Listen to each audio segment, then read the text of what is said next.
রোজাদারের জন্যে দুটা সুখবর আছে। এক নম্বর সুখবর কোন সময়? যখন আপনি ইফতার নিয়ে বসবেন, এটা একটা সুখবর। আর দুই নম্বর সুখবর হচ্ছে লেকায়ে রব্বিহি, আল্লাহর সঙ্গে দেখা। জোরে কন্যা সুবহানাল্লাহ। আল্লাহর সঙ্গে দেখা হবে। এই দুইটা রোজা রাখলে তোমরা মোত্তাকি হবা। সেই মোত্তাকির ব্যাখ্যায় আয়াতের মধ্যে বলা হচ্ছে, যারা রমজান মাসে কষ্ট করে না দেখে আল্লাহকে মহব্বত করে রোজা রাখছে, এই রোজাদারকে আল্লাহ তাআলা হাসরের ময়দানে ধাক্কায়া ধাক্কায়া জান্নাতের দিকে নিয়ে যাবে। এখানে ইমাম গাজ্জালী ব্যাখ্যা করেছেন, প্রত্যেকটা রোজাদার বান্দাবান্দের জন্য জান্নাতের মূল দরজা থেকে তাকে বরণ করার জন্য জান্নাতে ৭০,০০০ দরজা নির্মাণ করা হবে। শুধুমাত্র একটা ইবাদত, যেই ইবাদতটা আগামীকাল থেকে শুরু হবে, এই রমজান মাসে রোজাটা যারা পালন করে তারা এই ১৬ ঘন্টা না খায়া না পানি পান করে সব কিছু থেকে বিরত থাকা, এটা কেবলমাত্র আল্লাহর জন্যে, মানুষকে দেখানোর জন্য কেউ রোজা রাখে না। সুবহানাল্লাহ বলেন না কেন? এই জন্য আল্লাহ রাসূল বলেছেন, আস-সাওমু লি ওয়া আনা উজজা বিহি। অন্য জায়গায় আছে আজিজি বিহি। একটু মনোযোগ দিয়ে শোনেন, আল্লাহ বলতেছেন রোজা আমার জন্যে। রোজা কার জন্যে? আর এর পুরস্কার আমি আল্লাহ নিজের হাতে দিয়ে দিব। এই রোজাদারের পুরস্কার আমি আল্লাহ নিজের হাতে দিয়ে দিব। এই পুরস্কারটা শুনতে গেলে আপনাদের মনোযোগ দিয়ে কোরআনের একটা আয়াত পরিপূর্ণভাবে শোনা লাগবে। শোনার পরে আমি আবার ব্যাখ্যা করে দিব, অসুবিধা নেই। আয়াতটা আপনারা শোনেন, সবাই কান ফেলে শোনেন। যখন বক্তা ওয়াজ করবে, ওয়াইজা কুরিয়াল কোরআন ফাসতামিউ লাহু ওয়া আনসিতু লাআল্লাকুম তুরহামুন, যখন বক্তা কোরআন তেলাওয়াত করবে ওই সময় চুপ থেকে এটা শোনা রাখবে না। তাহলে আয়াতটা আমি পড়তেছি, রোজাদারের পুরস্কারের আয়াতরে পাগলা, কাল থেকে যেটা শুরু হবে। একটু মনোযোগ দিয়ে শোনেন। ওয়াসিকাল্লাযীনা তাকাউ রাব্বাহুম ইলাল জান্নাতি যুমারা হাত্তা ইযা জাউহা আফতিহাত আবওয়াবুহা ওয়া ক্বালা লাহুম খাযানাতুহা সালামুন আলাইকুম তিবতুম ফাদখুলুহা খালিদিন وقالوا الحمد لله الذي صدقنا وعده وأورثنا الأرض نتبوأ من الجنة حيث نشاء فنعم أجر العاملين। এখন থেকে একেবারে শেষ পর্যন্ত এই রোজার উপরই ওয়াজ হবে। এতক্ষণ পর্যন্ত আপনাকে নামাজ বুঝালাম, যাকাত বুঝালাম, হজ বুঝালাম, বুঝলেন তো? এই তিনটা ইবাদত মানুষ আল্লাহর জন্যও করে, আবার মানুষকে দেখানোর জন্যও কথা কয় না। এখন চলে আসি আমরা যেইটা দিয়ে শুরু করেছিলাম, কুতিবা আলাইকুমুস সিয়াম কামা কুতিবা আলাল্লাযীনা মিন ক্বাবলিকুম লাআল্লাকুম তাত্তাকুন। আশা করা যায় তোমরা মোত্তাকি হবার পারবা। আপনি বলেন তো, রোজাদারের জন্যে দুটা সুখবর আছে। এক নম্বর সুখবর কোন সময়?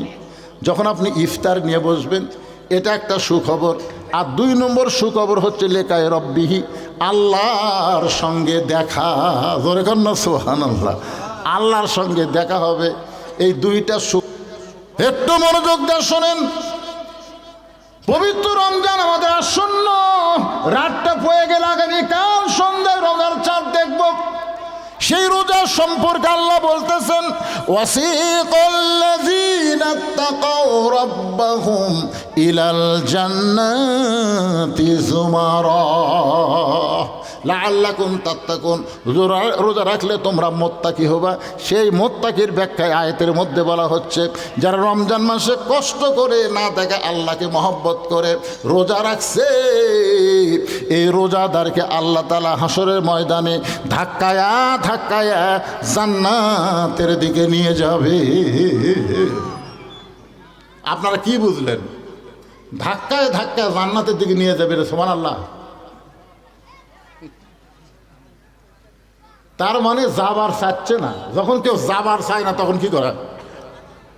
তে রোজাদারেরা জান্নাতের দিকে ধাক্কায় ধাক্কায় নিয়ে যাচ্ছে, এর মধ্যে কিছু একটা কারণ আছে না নাই? কি কথা বলি, হ্যাঁ? আমরা জান্নাতের কথা শুনলি কালি কথা আল্লাহ গই যে জান্নাতের কি জোরে দৌড় দিমু ভাই।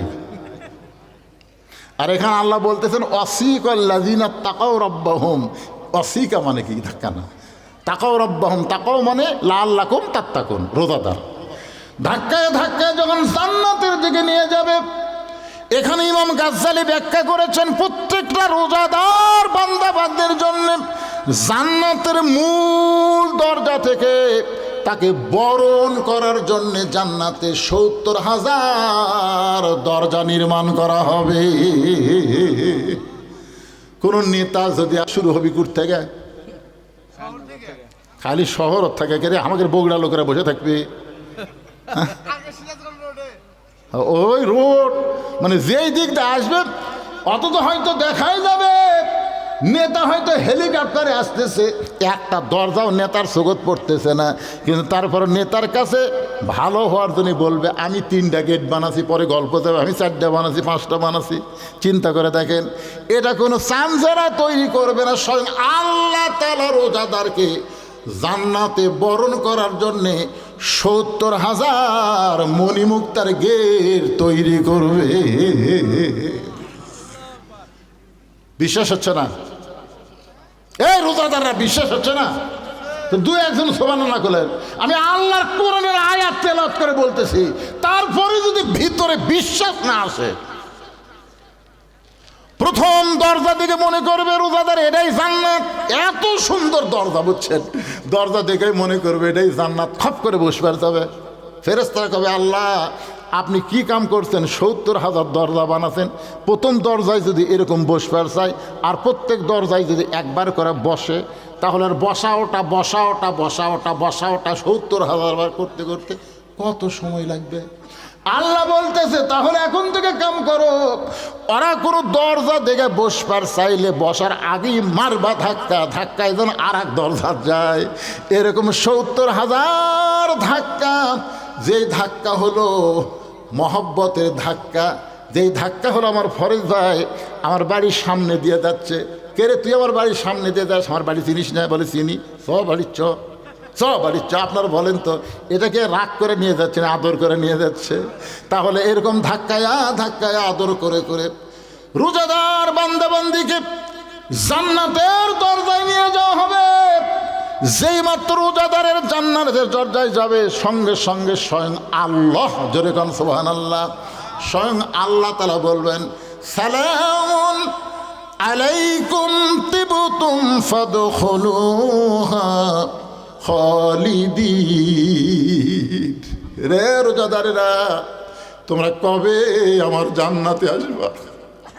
তোমরা কবে আমার জান্নাতে আসবা? আমি আল্লাহ তোমাদেরকে সালাম দিলাম, আমি আল্লাহ তোমাদেরকে সালাম দিয়ে জান্নাতের সমস্ত দরজা খুলে দিলাম, সমস্ত দরজা খুলে দিলাম। ফাদখুলুহা খালিদিন, তোমরা চিরস্থায়ীভাবে জান্নাতের মধ্যে ঢুকে যাও। ও যে একটা মাথা নিচু করে শুনতেছে, ও যে এতই ঘুম ধরল। এবারে কাছে থাকলে না ঘুতি দিয়ে চেতন করার দরকার আছে না নাই? এটা খুবই গুরুত্বপূর্ণ কথা হচ্ছে না, যে আল্লাহ তাআলা সালাম দিয়ে জান্নাতের দরজা খুলে দিছে। এখন রোজাদাররা কি করবে?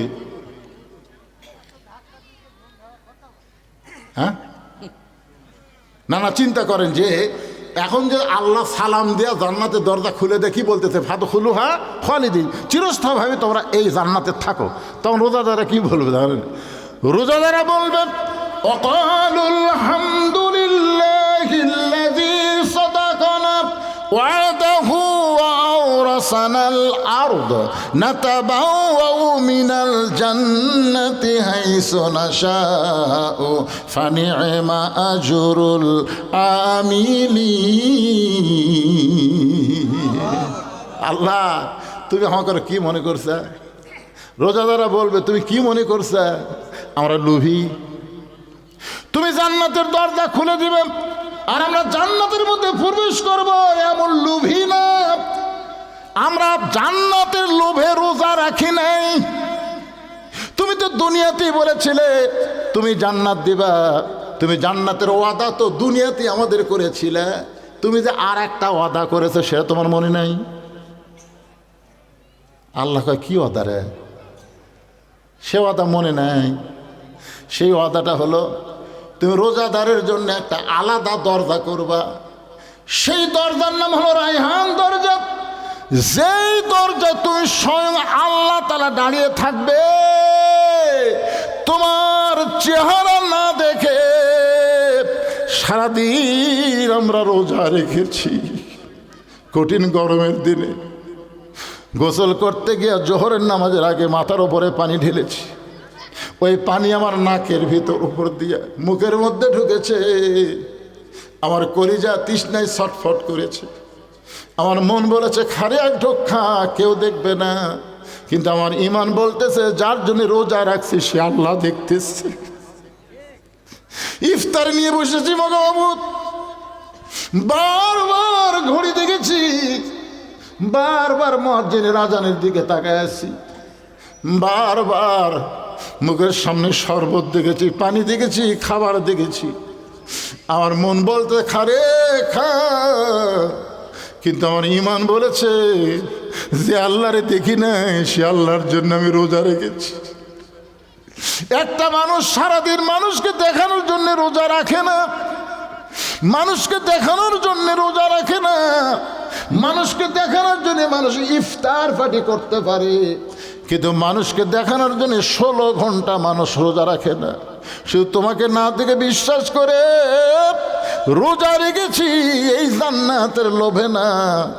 জান্নাতের মালিক আল্লাহ তোমাকে চাই। তুমি বলেছ আসাউমুলি ওয়া নাজি বিহি, রোজা আমার জন্যে, আমি আল্লাহ নিজেই পুরস্কার দেব।